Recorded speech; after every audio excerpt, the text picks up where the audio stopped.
यूँ तो मौजूदा ज़माने में साइंस ने बहुत तरक्की कर ली है। इवन कि इसी साल मार्च में इंसान ने 2 आर्टिफिशियल सैटेलाइट को यूज़ करते हुए 6 घंटे के लिए मुकम्मल सूरज ग्रहण जो है वो लगाया, ताकि वो सूरज का जो आउटर सर्कल है, जिसको कोरोना कहा जाता है, उसकी स्टडी कर सके।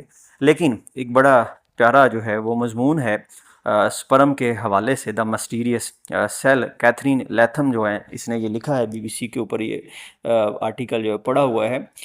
इसके बारे में जो है वो हम देखते हैं कि अल्लाह ताला भी कहते हैं कि मैंने इंसान को जो है वो एक फड़कते हुए नुतफ़े से जो है वो पैदा किया है, इसलिए ये जो है ना, ये काफ़ी ज़्यादा बेचैन है और ये एक जगह टिक के जो है वो नहीं बैठता। तो इस आर्टिकल के कुछ क्वेश्चन है जी कि स्पर्म जो है वो कैसे स्विम करते हैं, कैसे नेविगेट करते हैं, कैसे ये एग तक जो है वो पहुंचते हैं, और जो वर्ल्ड वार 2 के कोड ब्रेकर थे, उनका इसकी मूवमेंट के साथ जो है वो क्या लेना देना है। मज़मून पढ़ के एहसास होता है कि अगर आप देखें तो अल्लाह की क्या कारीगरी है, क्या उसकी कुदरत है कि उसने कैसे-कैसे चीज़ों को जो है वो प्रोग्राम किया हुआ है। इसी से हमें जो है वो उसके होने का पता चलता है कि वाक़ई इस पूरी कायनात का कोई एक ख़ालक है, एक मालिक है, एक डिज़ाइनर है। हर हार्ट बीट के साथ, यानी कि एक दफ़ा जब इंसान का दिल धड़कता है, तो जो मेल है, अडल्ट मेल है, वो तकरीबन 1000 स्पर्म जो है वो बनाता है अपनी बॉडी में। और एक दफ़ा जब ये बॉडी से निकलते हैं तो तकरीबन इनकी जो तादाद है ये 50 मिलियन होती है। ये एवरेज जो है वो तादाद, और ये 50 मिलियन जो होते हैं ये बड़े ही कह लें कि माहिर स्विमर जो हैं वो होते हैं। और फिर ये जो 50 मिलियन हैं, इनमें एक रेस लग जाती है, उनमें से चंद ही जो है वो विनर होते हैं, जो कि एग तक जो है वो पहुंचते हैं। और उसके बाद कोई एक ही होता है जो उस एग की लेयर को जो है वो रप्चर करता है और फर्टिलाइजेशन जो है वो कंप्लीट करता है। अब यहाँ पे जो ऑथर है, इन्होंने कोट किया है सारा मार्टिन डिसिल्वा को, जो कि क्लिनिकल रीडर हैं डायबिटीज़ एंडोक्राइनोलॉजी और रिप्रोडक्टिव बायोलॉजी की यूनिवर्सिटी ऑफ डॉन्डे, यूके में। इनका ये कहना है जी कि तकरीबन 350 साल जो हैं वो हो गए हैं जब से जो है वो स्पर्म दरियाफ्त हुए हैं। लेकिन अभी तक भी ये काफ़ी जो है वो पुरस्रार हैं, और इनके जो क्वेश्चन है ये ओपन टू डिबेट हैं।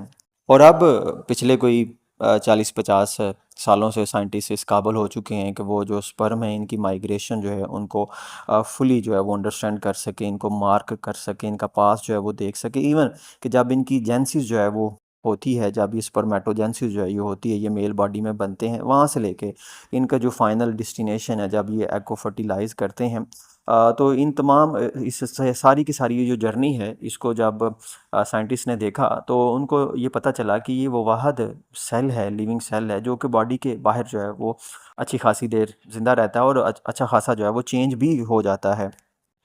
अब ये जो मार्टिन डिसिल्वा है, इनका ये भी कहना है जी कि जो स्पर्म है ये बड़े ही यूनिक वे से अपनी एनर्जी जो है वो हैंडल करता है, बाकी सेल इस तरह से अपनी एनर्जी को हैंडल नहीं करते। इसी तरह से जो इसका सेलुलर मेटाबॉलिज्म होता है, जो इसका स्विमिंग मैकेनिज्म होता है, ये भी बाकी सेल से जो है वो अच्छा खासा डिफरेंट होता है। असल में कहते हैं जी कि एक स्पर्म सेल जो है, इसको काफ़ी ज़्यादा जो है वो मुश्किलात का सामना होता है। डिफरेंट एटमॉस्फेयर का जो है वो इसको सामना होता है। जो इसके चेंजिंग इन्वायरमेंट होते हैं, उसके लिए इसकी जो एनर्जी डिमांड है वो भी वक्त के साथ साथ जो है वो चेंज होती रहती है। अब यहाँ पे जो है ये कोट किया गया है, एक जो है वो डॉक्टर हैं जी, एडम एडम विटकन। ये जो हैं ये एसोसिएट प्रोफेसर हैं in reproductive and development physiology at Nottingham University, UK में। ये कहते हैं जी कि ये एक बड़ा ही शानदार क्वेश्चन है कि व्हाट एग्जैक्टली आर स्पर्म। ये कहते हैं कि आप इस तरह से समझ लें कि जो स्पर्म है ये बेसिकली एक बैग है डीएनए का, जिस बैग की जो है वो एक टेल है, और ये काफ़ी ज़्यादा जो है वो कम्प्लेक्स सेल हैं। इनके पास उस तरह की जेनेटिक इन्फॉर्मेशन होती है जो कि बाकी सेल के पास जो है वो नहीं होती।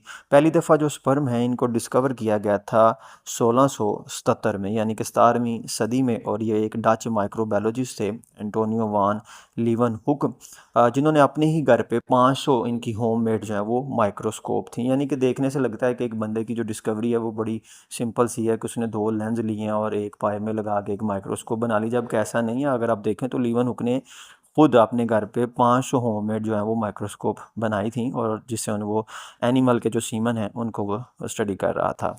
और 1683 में फिर जो है वो इसने ये थ्योरी रद्द कर दी जो कि इससे पहले प्रिवेल करती थी जी कि जो एग है उसी के पास जो है वो जो ह्यूमन फीमेल बॉडी का जो एग है उसी के पास इंटायर ह्यूमन का जो है वो मिनिएचर मौजूद होता है। तो फिर 1683 में इसने कहा कि नहीं, ऐसा नहीं है, बल्कि from an animalcule in the masculine seed, कि जो बीज है वो बेसिकली मेल के पास है।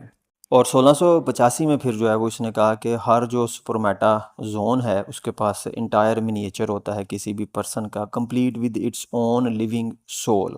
तो उसके पास पूरा एक कोड है और उसके पास अपनी एक जो है वो लिविंग सोल जो है वो मौजूद होती है।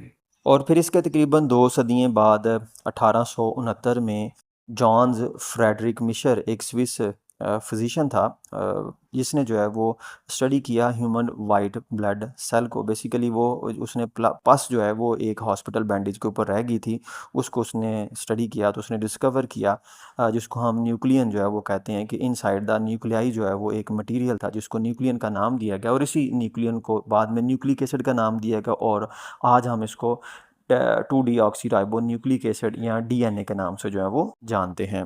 और इसके बाद जो फ्रेडरिक मिशर था इसने जो है वो सॉलमन जो फ़िश है उसके स्पर्म को स्टडी करना शुरू किया, क्योंकि उसका जो न्यूक्लियस है वो काफ़ी ज़्यादा जो है वो बड़ा होता है और वो फ्रीजिंग टेम्परेचर के ऊपर जो है वो काम करता था। वो अपनी लेबॉर्ट्री की जो खिड़की हैं वो ओपन रखता था ताकि जो सालमन स्पर्म है ये कम से कम जो है वो डिटीरियोरेट हो सकें। ये ज़ाहिर है तब इस तरह के जो है वो कूलिंग सिस्टम, इस तरह के एसी जो है वो नहीं थे कि लैब को ठंडा रखा जा सके।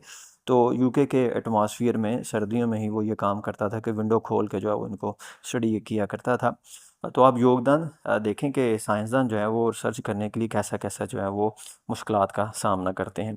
और उसके बाद 1874 में उसने जो है वो आइडेंटिफाई किया बेसिक कंपोनेंट जो कि स्पर्म सेल के आज हम जो है वो जानते हैं, जिसको नाम दिया गया प्रोट अमाइन।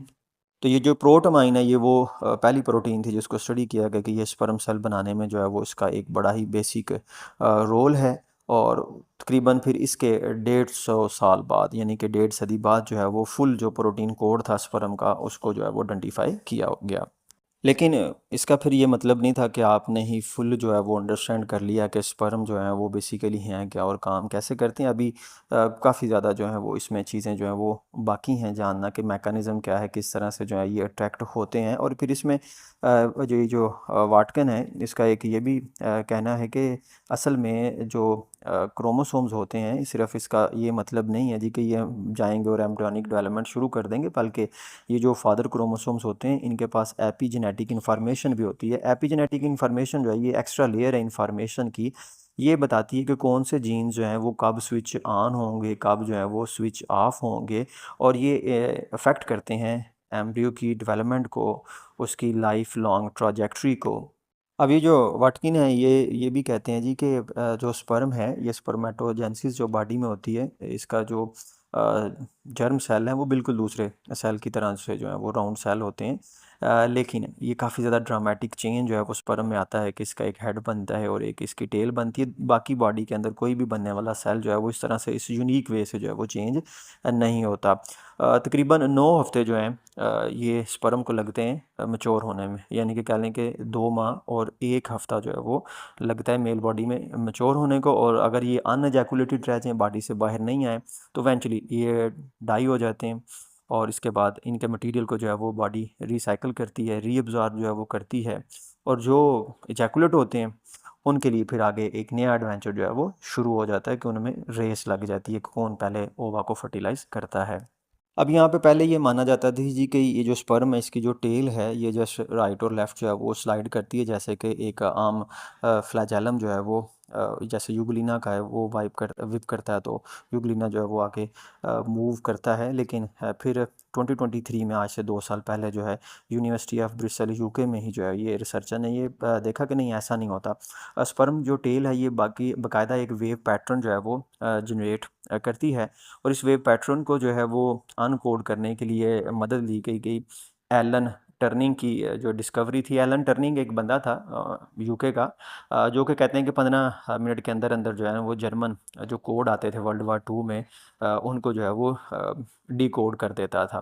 तो बिल्कुल उसी तरह से जो है ये काम जो है वो किया गया कि हर चीज़ ना एक पैटर्न पे ही चलती है। तो वो जो जर्मन के कोड थे उनमें एक पैटर्न था, तो उन्होंने देखा कि जो वेव बनती है असल में इसमें भी एक जो है वो बेसिक यूनिक किस्म का पैटर्न होता है। तो ये कह लें कि ये गार्ड गिफ्टेड है कि उसके साथ में पहले से बिल्ट इन होता है कि जो सबसे अच्छा स्विमर होता है उसका जो पैटर्न होता है वो बाकी जो स्पर्म्स हैं उनके पैटर्न से जो है वो डिफरेंट होता है। इस वजह से जो है वो इस रेस को विन कर पाता है। ये जो पैटर्न की साइंस है ये आप देख लें कि जो फिंगरप्रिंट पैटर्न है ये डिफरेंट है। आइडेंटिकल ट्विंस के कहते हैं पैटर्न फिंगरप्रिंट के जो है वो सेम होते हैं।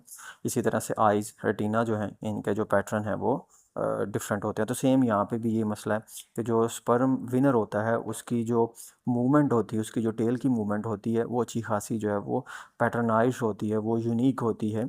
यहाँ पे भी साइंस की रिसर्च में एक बहुत बड़ा गैप है कि अभी तक जो है इसको फुली अंडरस्टैंड नहीं किया गया कि स्पर्म जो है वो किस तरह से कीमोटैक्टिक मूवमेंट्स, यानी कि इसके में कहा जाता है कि कीमोटैक्टिक मूवमेंट्स हैं या कुछ इलेक्ट्रिकल रिस्पॉन्स हैं जिसकी वजह से स्पर्म जो है वो डीप इनसाइड फीमेल बॉडी जो है वो एग तक पहुंच सकता है और वो उस मेज़ में से गुजर जाता है। उसको पता चलता है कि इस तरफ जो है वो एग होगा।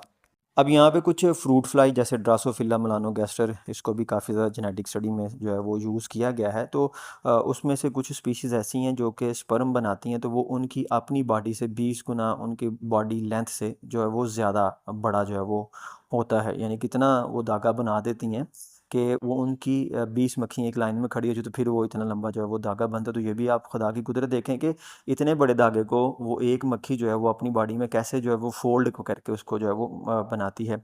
ये बिल्कुल इसी तरह से होगा कि अगर इंसान भी ऐसा करे तो जो एक इंसान का जो स्पर्म है वो फिर 40 मीटर जो है वो लंबा हो, यानी कि 130 फिट का जो है वो पाइथान जो है वो बने। और अब इसमें हाल ही में एक थ्योरी जो है वो फ्लोट की गई है, वो ये है जी कि जो स्पर्म है ये टेस्ट रिसेप्टर जो है वो यूज़ करते हैं to test the way toward the egg. और साइंटिस्ट कहते हैं जी कि एक दफ़ा ये जो स्पर्म है वो एग तक पहुंच जाए तो चैलेंज ख़त्म नहीं हो जाता, बल्कि जो अब एग है इसके बाद एक ट्रिप्लिकेट कोट है, आर्मर है, 3 तह हैं इसके। इसमें क्रोना रेडिएटा है जो कि एक अरेंजमेंट है सेल का। इसमें जोना ऑफ प्लूसिडा है जो कि एक जेली लाइक कुशन है जो कि प्रोटीन से जो है वो बना होता है। और फाइनली इसमें एग प्लाज्मा जो है वो मेम्ब्रेन होती है। अब स्पर्म को जो है ये तीनों लेयर जो है इनको डाइजेस्ट करना होता है। तो स्पर्म जो है उसकी जो कैप है वो इस तरह के एंजाइम जो है वो बनाती है कि वो वन बाय वन जो है इन लेयर को जो है वो डाइजेस्ट करते जाते हैं। अब यहाँ पे भी ये क्वेश्चन है जी कि वो क्या चीज़ है जो कि ट्रिगर करती है कि इस वक्त जो है आपने क्रोना ऑफ रेडिएटा को डाइजेस्ट करना है तो आप ये एंजाइम बनाएंगे, ये एंजाइम रिलीज़ करेंगे। इसके बाद आप जोन ऑफ प्लूसिडा पे जाएंगे तो आप ये वाला एंजाइम जो है वो रिलीज़ करेंगे। ये सीक्वेंस जो है ये किस तरह से चलता है।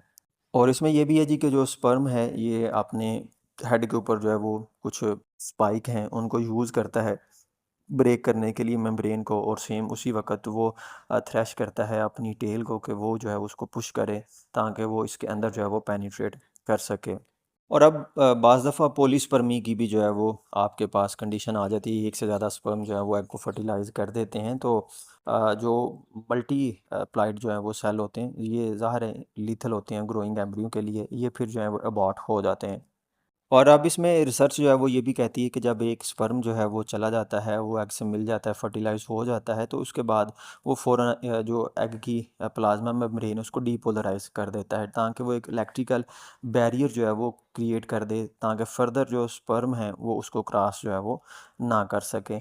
लेकिन इसका जो टाइम है वो कहता है जी कि बड़ा थोड़ा होता है, इसके बाद ये दोबारा से जो है वो नॉर्मल की तरफ रिटर्न हो जाता है। और इसके फ़ौरन बाद जो है वो कैल्शियम आयन जो है वो रिलीज़ किए जाते हैं। इससे जो इसका ज़ोना ऑफ प्लूसिडा है ये जैसे एग वाइट है वो पक जाती है तो सफ़ेद रंग की हो जाती है। तो बिल्कुल इसी तरह से ये जो जेली लाइक मटेरियल है, प्रोटीन मटेरियल है, ये डिसरप्ट हो जाता है, इसको कंडेंस कर देता है ताकि मज़ीद स्पर्म जो है वो अंदर फिर ना आ सके। तो ये दूसरा बैरियर जो है वो इसके बाद क्रिएट किया जाता है। और अभी साइंसदान जो है इसके ऊपर रिसर्च कर रहे हैं कि वो कौन कौन सी प्रोटीन जो है वो इसमें इन्वॉल्व हैं जो